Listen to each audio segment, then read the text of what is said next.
Hello guys, দেখুন ঠিকাদার না থাকলে আমরা কি করি? আমরার মতন রাহারা এই দুনিয়ার নাই। বিশ্বর মধ্যে রেকর্ড করে এলা, আর 2 নম্বর এলা, 3 নম্বর আমি আছি। মানে সবচেয়ে থেকে লিডার আমি, মানে বুঝুন হেরারাও একটু সুবিধা দেয় রাহি বুঝুন।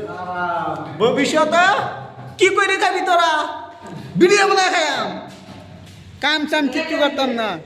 বুঝুন কে আর কাম চাম না, ঠিকাদার এলে কাম করু লাগবো।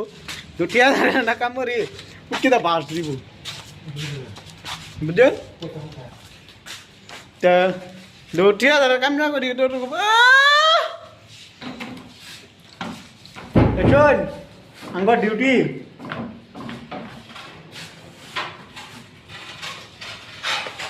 মনে হয়েছে এটা পাল্লা লাগায়।